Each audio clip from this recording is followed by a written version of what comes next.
Donc maintenant, on est dans une situation où c'est ce que vous dites qui renforce l'extrémisme. Quand vous dites que l'immigration pose un problème, il faut aussi parler des avantages de l'immigration. Parce que moi, quand je travaille en France, je paye mes impôts ici. Donc les étrangers qui sont là, il y a une partie qui peut travailler et envoyer au pays aidé. La majorité paye ses impôts, s'installe dans vos pays, enrichit vos pays. Donc ce sont des citoyens productifs.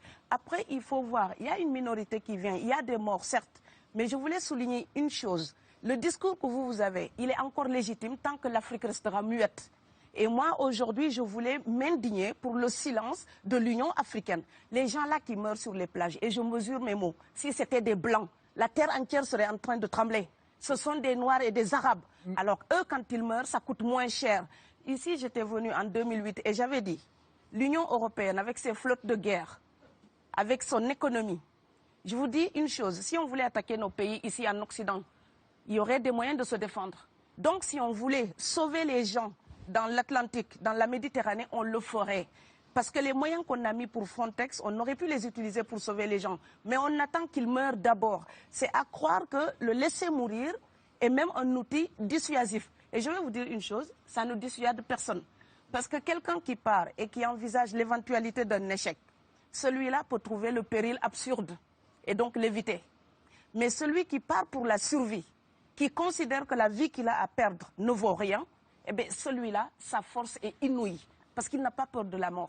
C'est exactement pourquoi il faut fermer des frontières complètement. Il faut sauver l'Afrique et sauver l'Europe. Vous ne pourrez pas rester comme vous ne resterez pas comme des poissons rouges dans la forteresse européenne.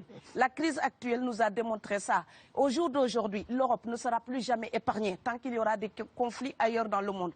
L'Europe ne sera plus jamais opulente tant qu'il y aura des carences ailleurs dans le monde. On est dans une société de la mondialisation où un Indien gagne sa vie à Dakar, un Dakarois gagne sa vie à New York, un Gabonais gagne sa vie à Paris. Que ça vous plaise ou non, c'est irréversible. Alors trouvons une solution collective ou bien déménager d'Europe parce que j'ai l'intention de rester.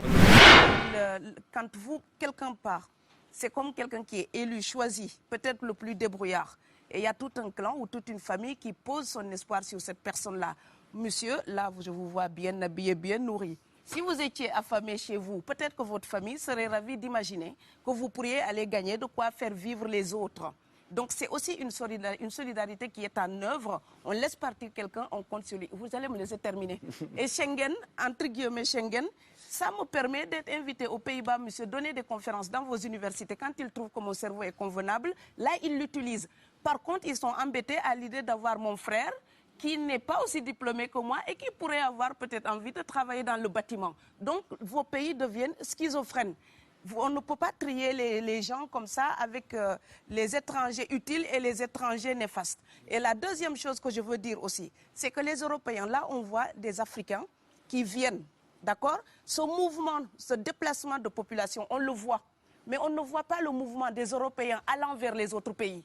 Alors celui-là, c'est le mouvement des puissants, ceux qui ont l'argent, ceux qui ont le bon passeport. Donc vous allez au Sénégal, vous allez au Mali, vous allez dans n'importe quel pays du monde, au Canada, aux États-Unis, partout où je vais, et je voyage tout le temps, je croise des Français, des Allemands, des Hollandais. Je les rencontre partout sur cette planète parce qu'ils ont le bon passeport.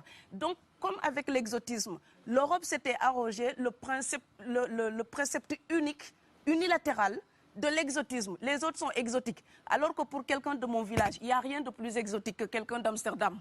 Maintenant, pour l'étranger aussi, pour les voyages des temps modernes avec la mondialisation, quand les pauvres viennent vers vous, il y a des mouvements de foule qu'il faut bloquer.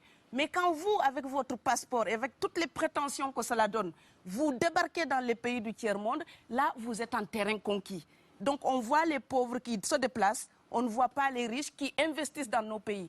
L'Afrique se développe en taux entre 5 et 10%. Ce n'est plus de la progression, c'est de la surchauffe.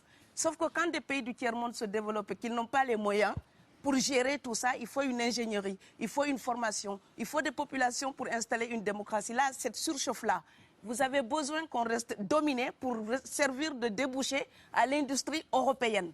Alors il faut arrêter l'hypocrisie. On sera riches ensemble ou on va se noyer tous ensemble.